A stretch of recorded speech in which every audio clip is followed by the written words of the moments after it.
Assalamualaikum warahmatullahi wabarakatuh. Perkenalkan, nama saya Diesti Degifari dari Prodi Manajemen dengan NIM C1B025149.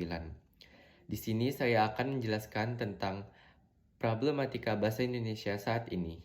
Problematika bahasa Indonesia saat ini mencakup penggunaan bahasa gaul dan campuran bahasa asing yang mengurangi penggunaan bahasa baku, kurangnya pemahaman tata bahasa, dan kaidah kebahasaan di kalangan masyarakat.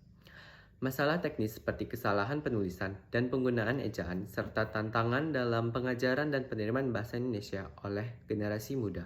Berikut adalah beberapa permasalahan utama yang dihadapi bahasa Indonesia saat ini.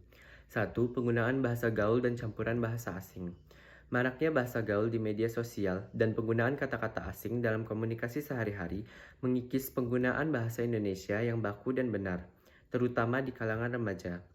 2. Kurangnya pemahaman tata bahasa dan ejaan. Banyak pengguna bahasa Indonesia yang belum memahami kaidah tata bahasa dan ejaan yang tepat, sehingga sering terjadi kesalahan dalam penulisan dan komunikasi. Ketiga, permasalahan dalam bidang morfologi dan semantik.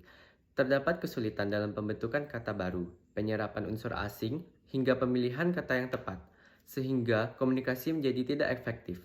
4. Tantangan dalam pengajaran bahasa Indonesia.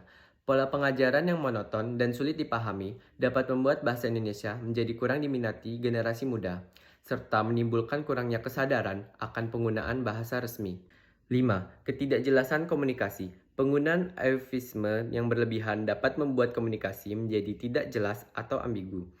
Sementara bahasa gaul yang digunakan dalam konteks formal dapat menimbulkan kebingungan. 6. Kesalahan teknis dalam ejaan dan tanda baca.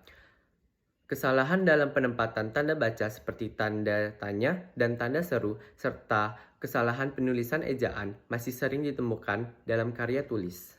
7. Pudarnya identitas bahasa. Pengaruh bahasa asing dapat memperlemah identitas bahasa Indonesia dan menyebabkan terjadinya campur kode yang tidak perlu. Jadi, untuk mengatasi problematika ini, diperlukan kesadaran akan pentingnya penggunaan bahasa Indonesia yang baik dan benar, serta upaya bersama dari berbagai pihak, termasuk pendidikan dan media, untuk mempromosikan penggunaan bahasa Indonesia yang baku.